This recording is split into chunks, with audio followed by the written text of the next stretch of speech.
عاقل بھائی ظفر احمد بات کر رہا ہوں، کراچی پاکستان۔ الحمدللہ حج کرنے آیا ہوا ہوں۔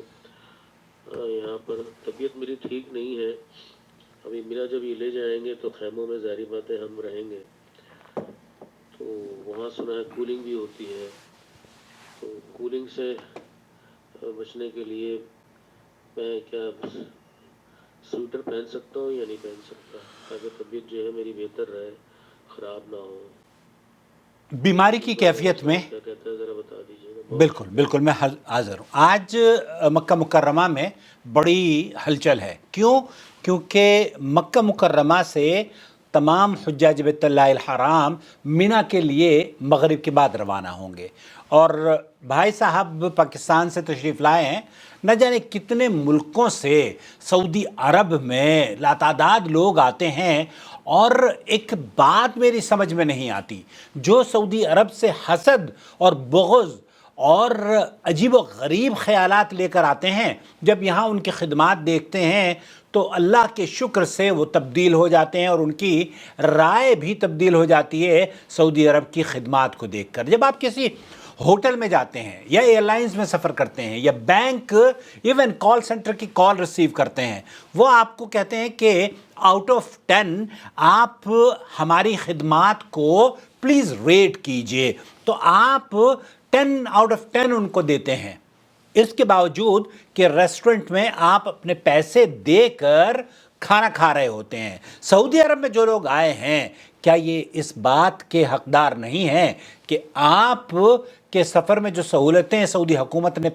پیش کی ہیں ان کے لیے آپ انہیں آؤٹ آف 10 دیں؟ جی ہاں، آپ دیکھ رہے ہیں نو ٹی وی جدہ، اور میں ہوں آپ کا دوست، آپ کا ہوسٹ محمد عاقل، جدہ سے، مملکت سعودی عرب۔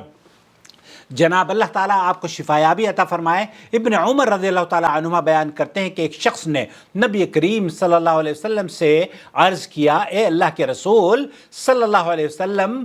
محرم آدمی کون سے کپڑے زیب تن کر سکتا ہے؟ تو اللہ کے رسول صلی اللہ علیہ وسلم نے ارشاد فرمایا، محرم آدمی نہ تو قمیص پہنے اور نہ ہی پائجامہ اور نہ ہی وہ موزے وغیرہ پہنے، لیکن اگر جوتے نہ ملیں تو پھر وہ پہنے جو ٹخنوں سے نیچے ہوں۔ گویا کہ جوتے بھی آپ چاہیں تو پہن سکتے ہیں۔ مینا اور مزدلفہ، اور یہ جو عرفہ اور مزدلفہ کا سفر ہوتا ہے، عام طور پر لوگ چپلوں میں سفر کرتے ہیں، اور ان کے یہاں یہ کہا جاتا ہے کہ دو وہ جو ہوتی ہیں نا چٹخانی کیا بولتے ہیں پتہ نہیں، وہ والی چپلیں پہن کر سفر کرتے ہیں، حالانکہ یہ ان کے لیے نقصان دہ ثابت ہو سکتا ہے۔ صحیح بخاری اور مسلم میں اللہ کے رسول صلی اللہ علیہ وسلم کی حدیث ہے۔ چنانچہ اس حدیث میں نبی کریم صلی اللہ علیہ وسلم نے محرم کے لیے کچھ مخصوص اشیاء پہننا ممنوع قرار دیا ہے، اور اس کے علاوہ باقی اشیاء مباح، اور نبی کریم صلی اللہ علیہ وسلم کی منع کردہ اشیاء جیسے وہ جو ممنوع اشیاء ہیں ان پر قیاس کیا جائے گا۔ اس لیے جیکٹ یا ایسا عبا جس کو آپ کندھوں پر رکھیں تو یہ ممنوع لباس میں شامل ہوگا، لیکن اسے پہنے بغیر سردی کے لیے اگر آپ اوپر سے ڈال لیتے ہیں تب کوئی حرج نہیں ہے۔ شیخ الاسلام ابن تیمیہ رحمۃ اللہ علیہ فرماتے ہیں کہ اسی طرح اس ہر وہ چیز جو چادر اور تیبند کی جنس سے ہو پہننا جائز ہے، اور وہ قبہ اور جبہ اور قمیص وغیرہ بھی اوڑھ سکتا ہے، اور ائمہ اکرام کے اتفاق کے مطابق وہ چوڑائی کے حصے سے الٹا کر اپنے اوپر لٹکا سکتا ہے، لے سکتا ہے، اس کا نچلا حصہ اوپر کر کے بھی لے سکتا ہے، اور لحاف وغیرہ سے بھی اپنے آپ کو ڈھانپ سکتا ہے، لیکن اگر وہ اپنا سر نہ ڈھانپے اور ضرورت کے تحت وہ اپنا سر بھی اگر ضرورت ہو تو ڈھانپ سکتا ہے۔ یہ فتاویٰ امام ابن تیمیہ رحمۃ اللہ علیہ۔ شیخ محمد بن صالح العثیمین فرماتے ہیں کہ محرم کے لیے احرام لباس بیان کرتے ہوئے یا حرام لباس بیان کرتے ہوئے وہ کہتے ہیں نہ تو وہ قمیص پہنے اور نہ ہی پگڑی اور نہ ہی برانڈی اور نہ ہی پائجامہ اور نہ ہی موزے، لیکن اگر اسے نیچے باندھنے کے لیے چادر نہ ملے تو پائجامہ پہن سکتا ہے، اور اگر جوتے نہ ملیں تو وہ موزے پہن سکتا ہے، اور نہ ہی وہ ایسی چیز زیب تن کرے جو مندرجہ بالا اشیاء کے معنی میں ہوں، چنانچہ نہ تو وہ عبا اور نہ ہی قبا جو ہوتا ہے نا ٹوپی وغیرہ اور بنیان وغیرہ بھی اس کو نہیں پہننا چاہیے۔ اور ان کا یہ بھی کہنا ہے کہ محرم شخص کے لیے جو محرم شخص ہے اس کے لیے پہنے بغیر قمیص اپنے جسم کے گرد لپیٹنے میں کوئی حرج نہیں ہے، اور عبا کو بطور طے بند باندھا جا سکتا ہے، باندھ سکتے ہیں، لیکن وہ اسے پہنے نہیں جس طرح عام طور پر یہ پہنا جاتا ہے۔ ممانعت پہننے کی ہے۔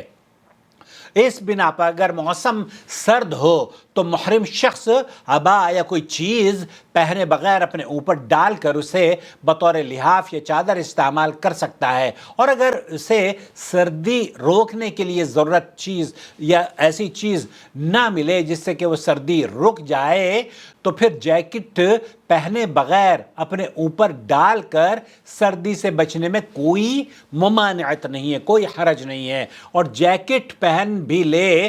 تو بھی کوئی حرج نہیں ہے، لیکن وہ فدیے میں ایک بکرا ذبح کر کے مکہ کے فقراء میں تقسیم کر دے، یا پھر 3 روزے رکھے یا 6 مسکینوں کو کھانا کھلا دے۔ ان تینوں میں کوئی ایک کام کر لے۔ یہ اپنے وطن میں بھی آپ کر سکتے ہیں واپسی پر، اور روزہ رکھنے میں کوئی ایسے بھی ہو سکتا ہے کہ آج ایک روزہ رکھا اور ایک ہفتے کے بعد ایک روزہ رکھ لیا، کوئی حرج نہیں ہے، یا پیر اور جمعرات کا روزہ رکھ لیا، کوئی حرج نہیں ہے، کیونکہ کعب ابن عجرہ رضی اللہ تعالی عنہ بیان کرتے ہیں، ان کی حدیث میں ہے کہ جب انہیں حالت احرام میں اپنا سر منڈوانے کی ضرورت پیش آئی تو نبی کریم صلی اللہ علیہ وسلم نے فرمایا سر منڈوا لو اور 3 روزے رکھو یا 6 مسکین کو کھانا کھلا دو یا ایک قربانی دے دو۔ اس حدیث کو امام بخاری نے حدیث نمبر 4190 پر اور حدیث مسلم 21201 پر نقل کیا ہے۔ تو سردی سے اپنے آپ کو بچانے کے لیے آپ اللہ تعالیٰ آپ کو شفایابی عطا فرمائے، جو کپڑا اپنے جسم پر لگائیں جیسے کمبل وغیرہ کوئی حرج نہیں، کوشش یہ کریں کہ اپنا سر نہ چھپائیں احرام کی حالت میں، اور اگر سوتے ہوئے سر آپ نے غیر شعوری طور پر چھپا لیا ہے کوئی حرج نہیں ہے۔ اللہ تعالیٰ آپ کے سفر میں آسانیاں فرمائے۔ چینل کو دیکھتے رہیں، جڑ جائیں چینل سے، بہت ساری ایسی علمی پیاس ہم آپ کی بجھاتے ہیں جو کہ شاید آپ کو پورے انٹرنیٹ پر کہیں نہ ملتی ہو، لیکن ہم آپ کی خدمت میں سعودی عرب کے کبار علماء اور مشائخ کے فتاوی وجات اردو میں آسان زبان میں پیش کر دیتے ہیں۔ براہ کرم چینل کو سبسکرائب کر لیجئے اور جڑ جائیے۔ وَأَتِمُّوا الْحَجَّ وَالْعُمْرَةَ لِلَّهِ فَإِنْ أُحْصِرْتُمْ فَمَا اسْتَيْسَرَ مِنَ الْهَدْيِ وَلَا تَحْلِقُوا رُؤُوسَكُمْ